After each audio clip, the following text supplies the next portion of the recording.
Good evening, ladies and gentlemen. We are back. It is Parlay for Perfection with Jumping Off Sides right here. Hey, one of my all-time favorite people and special guests. It's an emergency press conference day today.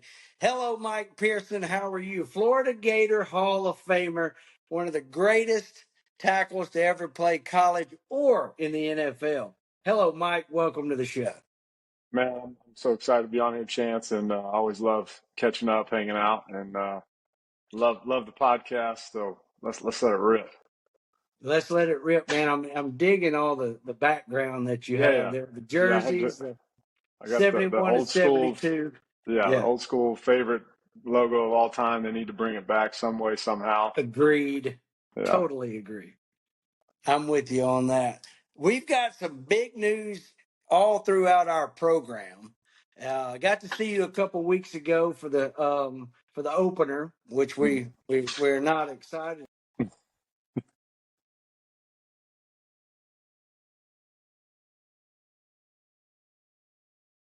of that in some ways. yeah, I got to sit up there next to you there in the club, and I was watching the disgust on your face. It looked to be about like mine. yeah. I, you know, I look. I know we're gonna have some ups and downs. I know we're still bringing in some new guys. I think the thing that really, I guess, kind of got me most upset is I didn't see the fight. You know, Yeah, I realize that sometimes the guy across from you, as Coach Spurrier would say, you know, they gave him a scholarship too. But, you know, it just seemed like we didn't have that fight that I was really hoping to see. And, you know, that's really where I was kind of a little more disappointed in not necessarily the final outcome, but just that fight.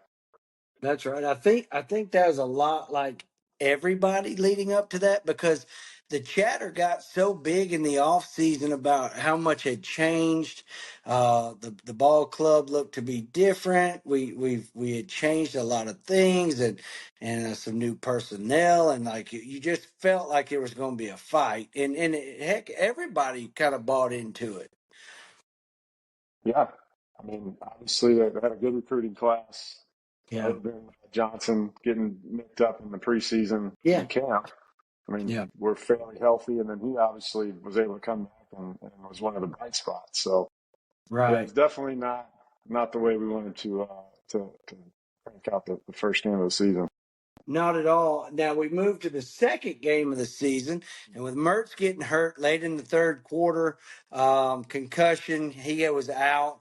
I know that we saw a lot of stuff happening there, but you bring Lagway in trash duty and just let him just get some reps in there in a big time game, which I don't think that ever hurts. I think he he learned all about the O line real quick in that game, and the D line for Miami, which is a star-studded D line. And what I'm hoping is that Miami is as good as advertised and as good as our buddy Brock Berlin says they are. Yeah, Uh, I think they are. I mean, obviously, uh, Cam Ward is a difference maker for sure. But they showed up front on their O and D line, which you know the team usually tries to, if you will, mimic the coach's mentality and his mindset. And Cristobal is known to be a trenches guy. That's what he focuses on. That's where he's always been very high on where he's coached and how he's developed those positions. So it's not yeah. surprising that the front lines on both sides of the ball were strong, powerful, big, and just ready to motivate people. Well, it's too when you have a Cam Ward that can create and is so smooth in the pocket and just never gets rushed and he can make plays. That helps too when you're good inside. Xavier number 7 Mm. is he's a guy that finds grass and can get open and it's just man that was just tough for any day. Um, I don't know. A lot of us had a bad hangover from that game, in the fan base, and I hated it because you're like I am. We've had enough discussion. We love Billy. Billy's a wonderful man. I think he's a good coach, But at the end of the day, we've got to win ball games, Yeah. and that was such a letdown. Everybody starts second guessing. Well, the heat gets turned up. You know what frustrates me is what he took over from Dan was a complete dumpster fire. 68 out of 100 players, you know, um, who weren't really couldn't pass a drug test. Let's just call it what it Yeah. is. Yeah. 68 out of 100. He has a mess on his hands. He takes that over. And what did he say when he came here? I need time. Yeah. I've got to just revamp. Well, we all said, yeah, he needs time. We're going to give Billy time. Well, he's on a 5-year contract. Well, he's 2 years and 1 game in, and we're ready Yeah. to fight. Yeah. So, So that's where I look at it. yeah, I do think the timing thing is always an issue with us as Gator faithful and fans because we our expectation is first. It's Mm-hmm. champs. It's Mm-hmm. every year, and that's never going to change. Right. Um, and I think every coach who comes in acknowledges that, accepts it, um, realizes it very quickly. I think where I, as a former player and believe it, Mm-hmm. every day, all day, Mm-hmm. I was a little frustrated from the first year. We know, hey, he's going to have some struggles. Year Yeah. two, it seemed like some things were going in the right direction, which we would all admit we probably should have been 8-4 last year, I think. Sure. But where I go with that is I think that's because of some inconsistencies and maybe lack of a few position coaches or coordinators. Mm-hmm. And I'm not a big time Power Four football coach. I've never run a football team. I'm a small Christian school O line, D line, volunteer coach. But Right. I do know there are certain roles and positions that probably every team should have. So for us not having a special teams coordinator, us not really having an offensive coordinator because Billy wears multiple hats. Yeah. That's where I kind of Yeah. wonder out loud, is he trying to do too much? And then again, each and every year we'd like to see a little bit of improvement, which again, I would say in year two, if we have some special teams mistakes wiped away, we're Yeah. probably 8-4 and going to a bowl game. That's But right. then now it seemed like this year, or at least from week one, I didn't see the third year improvement that most of all the good coaches typically have. I remember this. You and I were at the Tennessee game last year, September 16th, and it was coming out of a timeout. They were huddled up, coming out of a timeout. It was a change of possession, so they come out of that, and we get a delay of game. Yeah. And I remember you saying right there is where you need a coordinator because he has it together right there, and Mhm. everybody's back out there. We're good Yeah. to go. And, Yeah. and And and those are some of the things, and I mean that's elementary, but like as a former player, I listen to you because you've been there, you know that you're already ready to yeah. go if you have that. And for him, I mean, he is the CEO of the Florida Gators. So Mhm. all the things that he has to manage, the time, he's got to be in the referee's ear on certain things that he's seeing.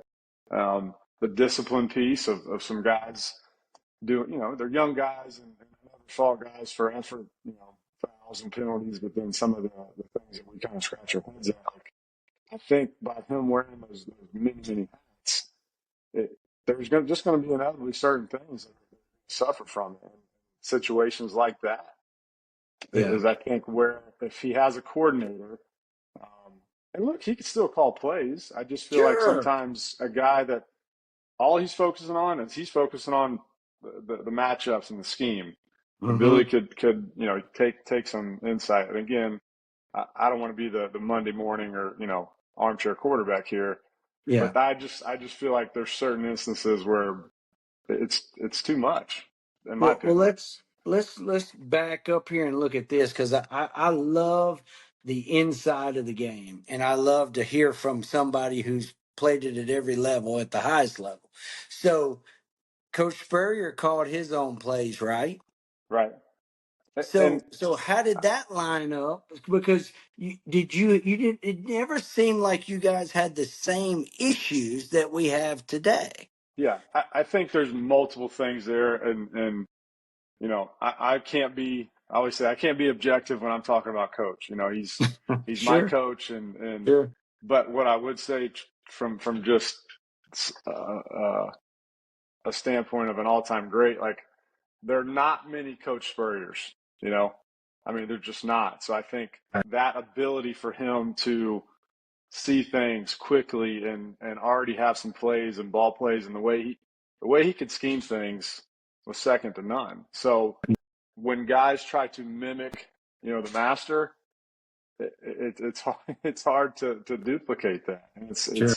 it's just one of those deals where I don't know if coach could do that in today's era, mainly Hmm. because of there's so many now, again, the CEO type of thing that coaches are now. I Yeah. mean, and the GOAT, Nick Saban, I don't think he's ever called his plays on Never. the sidelines. Now, he No. certainly has a lot of input. We're not naive to that. Sure. That's But right. I mean, if I'm going to try to, I'm going to try to copy the GOAT, and that guy had a coordinator for each, offense, defense, special teams. Hmm. He probably had Hmm. a really good uh, person who kept him up to speed on some personal facts, those type of things that he needs to be mindful of. And Right. obviously, you know, Right. but I think with Spurrier, he was just a different animal, just totally different, you know, mastermind. Yeah. From the way he motivated to the way he did everything, huh? Yeah, yeah, just he's one of a kind. We all love him and appreciate him for that, and there won't ever be another one. Just you don't. The good Lord only made one of those. Right. I remember hearing you tell stories, and this is why I want you to get up here and play golf with me, so I can really hear firsthand stories, from him, because I'm just mesmerized by his humor, but by his quick wit, Yeah, but the fact that he was still the best to do it too, especially yeah, in that era. yeah. He created He's an era, if you think for about sure. it. Yeah, You know. we got to spend some time with him. To go at Todd Johnson's fundraiser for high school. It was Hmm. really cool to. That was the first time I've ever really got to spend like almost 2 good hours just kind of talking about all the many different things other than just football or just a game. And we were talking about his days at the Tampa Bandits. I grew up, still live in Tampa. I can Right. remember as a kid, Tampa Stadium when the Bandits played him there, and he was kind of shocked that that I would remember. I said, the boys getting on the field, and I can just remember that he talked a lot about.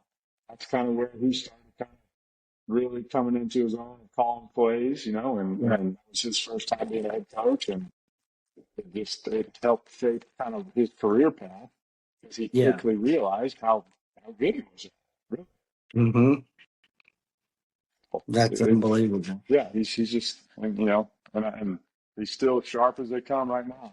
I think he could still roam the sideline if somebody wanted him to. I would definitely want him to. But moving to that, I listened to him last week talking to Pat Dooley, Uh, and one of the things he said, you know how he is here. Just try something different. You got to do yeah, something different. Quit, yeah, quit taking them out there 2 hours before mm, kickoff in the hot sun, or make a change. And with Lagway starting last week, and we saw what he did, and we already knew 5-star Gatorade National Player of the Year. The talent is there, yeah, but so this is what moves me to our emergency press conference and why I had to get you today.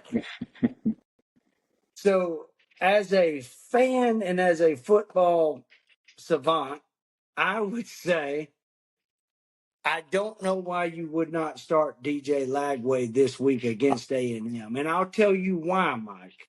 okay, My reasoning for that is this: you start Lagway. If he struggles and you get behind, you have a veteran to come in and help clean things up and make things better. We yeah, already know our O line is not superb. We don't have a bunch of dogs in there at O line. So he can make plays with his legs and mm, his arm on the move. He can find the weapons that we have to get open. I think the receivers will have a better chance of getting open. I just like the way things kind of move. It's a little faster with Yeah. him in there than Graham. But if he struggles, you have a veteran to come in and do that. Whereas if you start Mertz, we get down 14 or more right off the bat. Then you bring a rookie in who's sitting there. It's predictable as tee off time. They're fixing to come at him because they know you're going to throw. Your O line is weak, like I just said. Mm-hmm. Then you've got nothing but trouble, right? Right. No, when we talked earlier today, to me, it's very reminiscent, and not the exact same situation, but the year in 2000, we go to Mississippi State, we get hammered. Fortunately, Mm-hmm. JP gets hurt, and it's one of those things where, gosh, is Billy keeping Mertz in because he's a big believer in a guy doesn't lose his position because he got injured? That's great. I Yeah. would kind of volley back with he wasn't playing great versus Miami before he got hurt anyway. So I'm Right. not saying he should lose his job. That's right. My point being Right. is very similar to the 2000 year where JP was probably, he could have gone. Pittsburgh decided to put Rex in. And like you said, the energy and Mm-hmm. the playmaking ability, love Jesse to death. But it's just a different guy. And you talk about these upsides. Everybody in any type of football sense knows that DJ Lagway's upside is exponentially higher. And Exactly. Graham Through the too. roof. And that's the Yeah, fuse. absolutely. Well, let's give the kid the opportunity where he's at home. He's got a crowd that's not gonna, get in his ear like if he was. I mean, God forbid if he was at A&M. Mm-hmm. Let's make that first thing. Exactly. So he's at Yeah. home. And to your point, I mean, it's a Yeah. great point of, man, he's in a friendly environment. Let's let him get comfortable, get going. First real big time SEC game. And if he has some struggles, you got Graham ready to roll. That's right. But we're we're And, we're, and we're sitting here on Wednesday night with our opinions, and Billy's up in Gainesville making their calls. So that's where we're at. No, that's right. But look, the Heat just got turned up after game one in a blowout loss at home. The first time we lost a home opener since 1989, I believe that was the Ole 4 years. Miss back in Yeah, that. Yeah. yeah. So that's your first time to lose that. And now, you lose to A&M and especially look bad with a guy. I'm going to say this, and I love Graham, Yeah, and you already know my affinity for yeah, Coach Napier. right. I'm in Rob Sale the whole game. I'm huge with them, but let's look at it, bro. Graham's 5-7. He's a 5-7 quarterback. Mm-hmm. He and I'm not trying to I'm not trying to make anybody say anything badly. Like I said, but at Wisconsin he was this. He's here. He's 5-7. Mm-hmm. We got to you got to get energy. You got like Coach said. You got to Yeah, do something different. right. You Well, know. I think I mean, if I'm frustrated with kind of why we're going with them, I mean, Coach said last week, Coach Napier said, I mean, hey, it's not shocking to see what he did Saturday night because he was Hmm. voted National Player of the Year for a reason. So I'm looking at Right. him thinking, all right, hey, we have waited for a dude, flipping the rock around for a while, and we got him. Yeah. This is him. I'm gonna keep rolling with him. And you and I know, I mean, to even get further out ahead of all this other crap that goes on now with these kids transferring and NIL mix and match. Right. Like, I want DJ to graduate and lead the Gators back to glory. Prominence. That's You right. know how it is when he's not playing here. There's going to be another team that's going to start whispering in his ear. Well, So A&M right there by Willis, sure, Texas. They're going to yeah, be trying to poach him, and they have all the money in the world over there and in Texas. And then to the other point, a bigger picture that I look at, I don't want my Trey Wilsons. I don't want my other studs, Mizell. I don't want them transferring because no, hey, you didn't play my guy. Like and it was out. I mean, these guys are Saturday night. behind DJ Yeah, without saying it. like you said earlier, the energy and just the electricity and just that aura, if you will, and how the vibe on the field is. The guys were moving quicker. The guys were, That's right. and I'm not, right, wrong, or indifferent.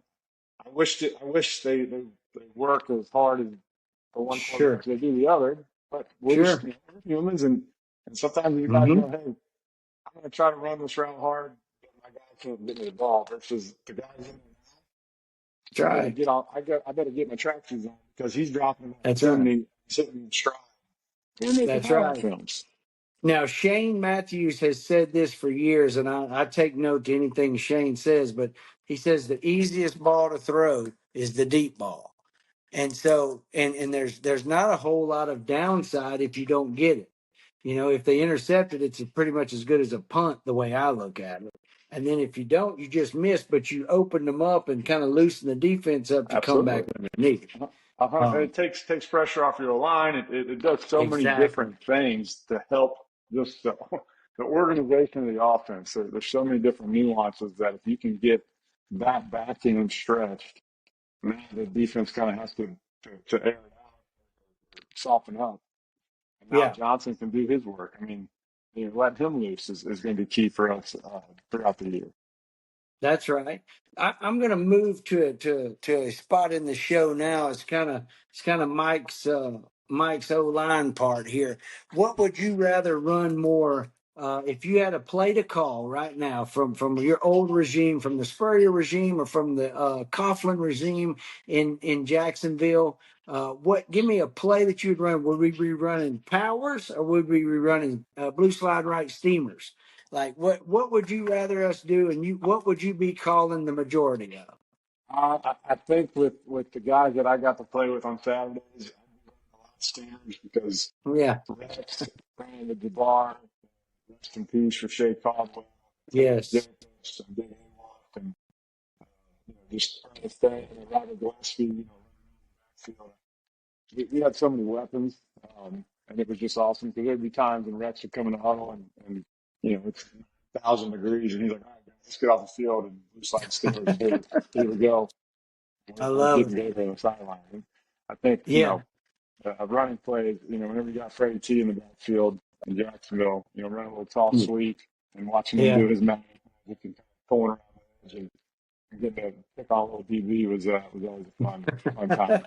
Especially with him Yeah, right for behind you. sure. You could miss your block, and he's still going to take it. That's awesome. Well, there you have it, everybody. That is our emergency press conference. So, Billy, you know what to do. Let's get Lagway to start. And hey, we're not against Mertz coming in if we're having trouble, but let's roll. Let's get things going. And you know where we are, Billy. We love you and we want this thing to work. We're behind you as Gator Nation, and we're going to make that happen. Now, as we move, Mike, as Parlay for Perfection and Jumping Off Sides has started, and as you know, I mean, had Brock on the show last year and really just hammered him on all the picks because he couldn't keep up, as you know. I mean, that's what a hurricane does. But so I've got a list of games here, and I've got some spreads, and I want to know which way you would go on them. And then I'm going to tell you which way I'd go, and then we're going to write it on a rock on that last game with Florida and A&M. But so to open the day for us on Saturday, I've got Oklahoma and Tulane. Tulane's going up to Norman. To Oklahoma City up there to Norman, Oklahoma for the Boomer Sooners. Sooners are favored 12.5, giving up 12.5. Who do you like? They struggled with Houston this past weekend, and Houston is not a very good ball club. Yeah, I'm going to take Tulane in those points just because those I guys like can that. they can light it up. And like you said, Oklahoma didn't give me a lot of warm and fuzzies last week, so They I didn't. like. And I'm going to tell you something. I'm not a Venables guy. I'm just not. I just Yeah. don't. I think he's a great coordinator. I think he's a Sure. really good defensive mind, but I Mm-hmm. think he's in over his head. I'm going with you. I'm taking Tulane plus 12.5. All right. Civil War time. This used to be played the last game of the season on rivalry week. No. Now we have it in week 3. That's Oregon and Oregon State. 50.5 over under, and they have Oregon favored minus 16. But let's look at this.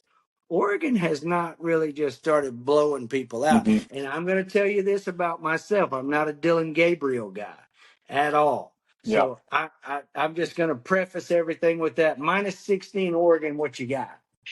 I got Oregon. I got them covering because I think there's going to Okay. be eventually a coming out party, if you will. I think Gabriel's, I believe he's got the most passing yards of any active quarterback, right now for college. So I think Yeah. he's kind of, new system, new league, new place.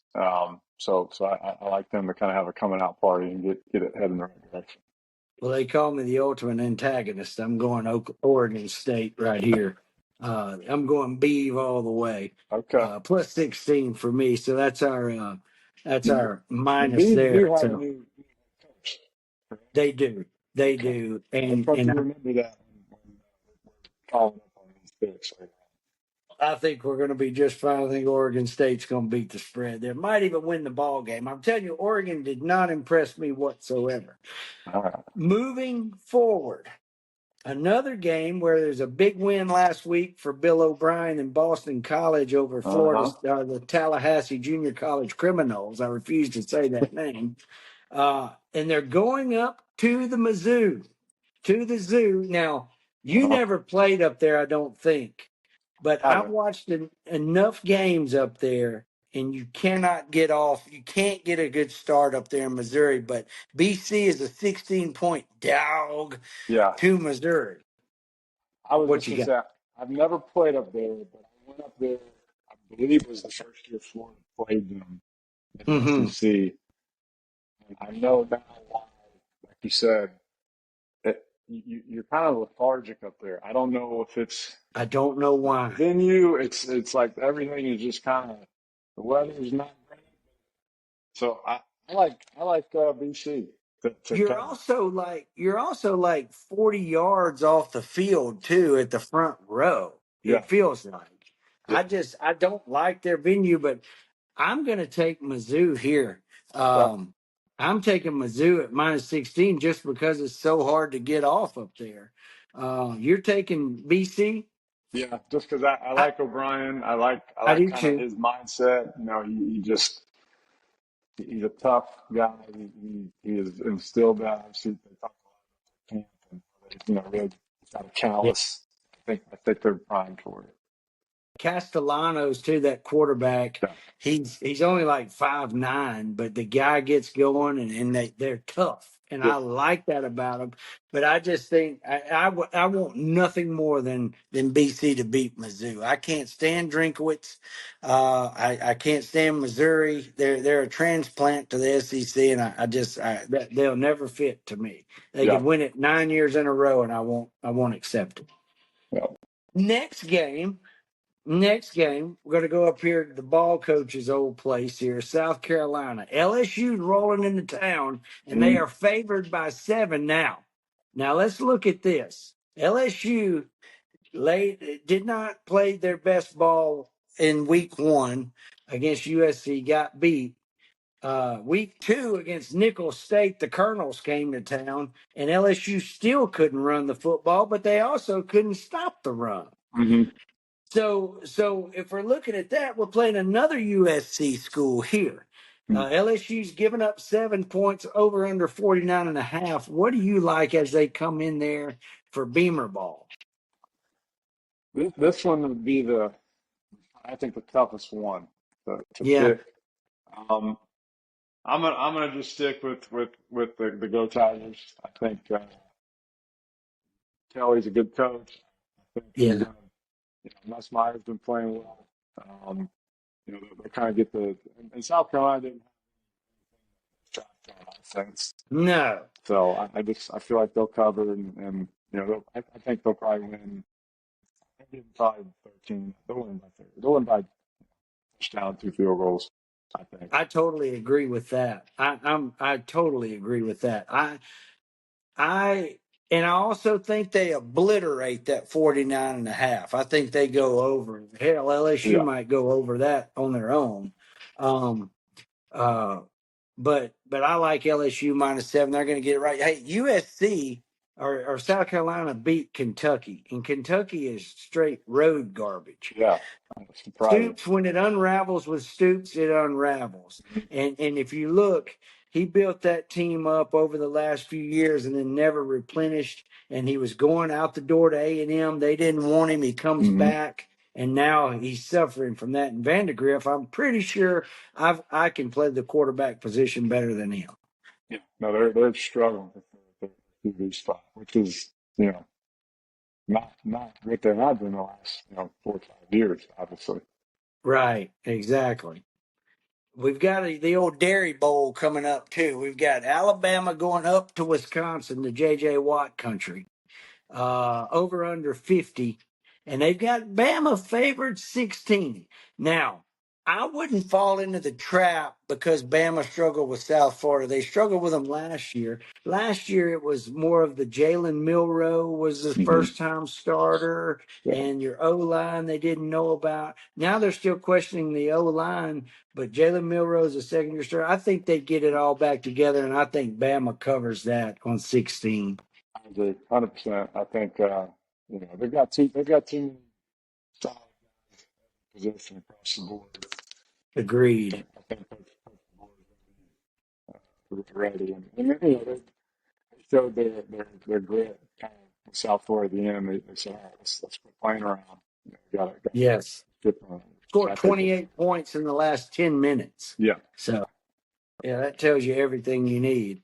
All right. The game, Ben Hill Griffin Stadium. Are you going up to this game? So I'm going to be missing this one. I hate Okay. missing it, but a commitment for a buddy in town. He does a charity scramble every year. Plug for my buddy David Moss. He does a really good uh, charity scramble for kids, and committed to that. So I'm not going to hang him out to dry. And Gotcha. look, I'm going to pick the Gators just because that's who I am. I'm Yeah. hoping Billy's listening and just put DJ in for a lot of the game, and I think we'll be Right. fine. So Right. I'm happy. Sometimes it's good to be dogs at home.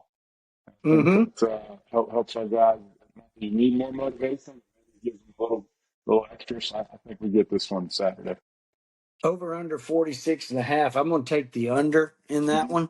I like that.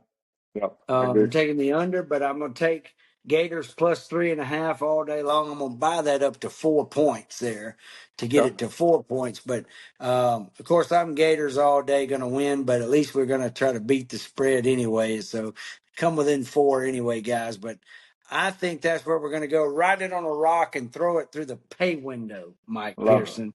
I love it. That is going to be the bet. That is going to be the game. And that is our emergency press conference today. Mike Pearson, thank you for being on the show. And I want you every week to be a mainstay. We're going to get this thing rolling. Well, I would love to be. Love always hanging out with my boy Chance, and man, it's going to be a wild one Saturday. So buckle up. So here we go. That's right.